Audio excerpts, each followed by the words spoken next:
All right, today we're jumping into a really fantastic short story called A Letter to God by G.L. Fuentes. It's all about faith, desperation, and a twist you won't see coming. So let's get right into it.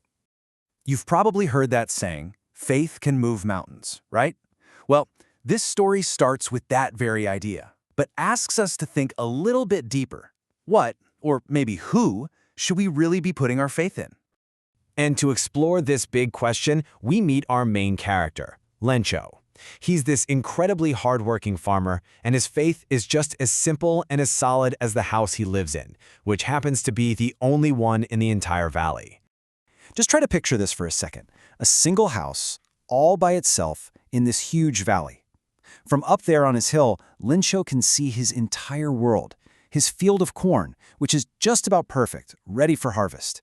His whole life is wrapped up in that land. He knows this land like the back of his hand, and he knows exactly what it needs. His hope is so simple, so focused. Rain. Everything, and I mean absolutely everything, is riding on this one thing. So at first, it seems like Lencho's prayers are answered, but that blessing he was so desperate for, it very quickly turns into a total curse. I mean, can you just feel the pure joy in this line? When the rain finally starts, Lencho is just ecstatic. He's not just seeing water, he's seeing money fall from the sky. The big drops are like 10-cent coins, the little ones are fives. His future is looking bright. And then, the shift.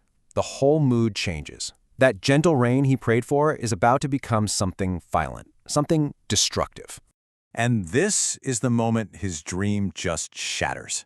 It's not life-giving water anymore. It's destructive ice.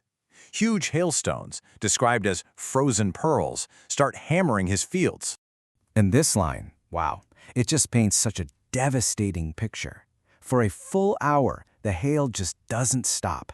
His beautiful, vibrant green field is now a sterile, white wasteland. Comparing it to salt is just brutal. It's a place where nothing can grow. Think about that. His entire year of backbreaking work, his family's food, their income, it's all wiped out in a single hour. The hope he felt just a little while ago, it's been replaced by complete and utter despair. So, what do you do when you've lost literally everything?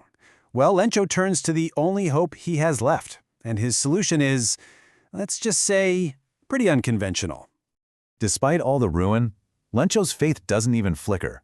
He truly believes God sees everything and just won't let his family starve. So for him, turning to God isn't some desperate last resort. It's the only logical next step. So what does he do? He sits down and writes a letter. And what's so fascinating here is how direct he is. This isn't some vague, flowery prayer for help. Nope, it's basically a business transaction. He lays out the problem and tells God exactly what he needs to fix it. 100 pesos, a clear, specific, calculated amount. In his mind, this is the sum he needs, and he has zero doubt that God can provide it. So Lencho mails his letter, addressed simply to God. And this is where the story takes a really interesting turn. At the post office, where his incredible act of faith inspires an unexpected act of humanity. You know, the postman who finds the letter just starts laughing, but the postmaster, he has a totally different reaction. After he gets over his own amusement, he's genuinely moved. He's just struck by the sheer unwavering conviction of this person. And this is the turning point. The postmaster decides there is no way he can let a faith like this be disappointed, so he resolves not just to reply, but to actually fulfill the request. He starts a charity drive right there in the post office, convinced he's doing a good deed. Okay, so here we are, the climax. The postmaster has gathered the money, Lencho has come back for his reply, an act of kindness is about to be delivered. What could possibly go wrong? Well, you've got these two completely different perspectives on a collision course. Lencho is absolutely certain that God has answered his prayer. The postmaster is feeling really proud of his human intervention. Both of them are expecting a happy outcome, but their assumptions are worlds apart. Now, despite his best efforts, the postmaster could only collect 70 pesos. I mean, it's a generous amount for sure, but it's short of the 100 Lencho had demanded from God. And here it is, the twist. Lencho isn't surprised to get money in a letter from God. Of course he did. That was expected. He's not grateful for what he got. He is angry. And why? Because it's not the full amount. See, in Lencho's mind, God would never make a mistake or shortchange him. So he immediately writes another letter. His conclusion? God sent the full 100 pesos, but the post office employees must have stolen the other 30. He calls the very people who helped him a bunch of crooks. That ending is just a masterclass in irony, and it forces us to ask a really difficult question. What are the consequences when faith in one thing makes us completely blind to another? This is the perfect definition for what just happened. It's when the result is the exact opposite of what you expect. We expect Lencho to be grateful, right? Instead, the postmaster's incredible act of kindness is seen as an act of theft, all because Lencho's faith in God is so absolute that it leaves zero room for the goodness of other people.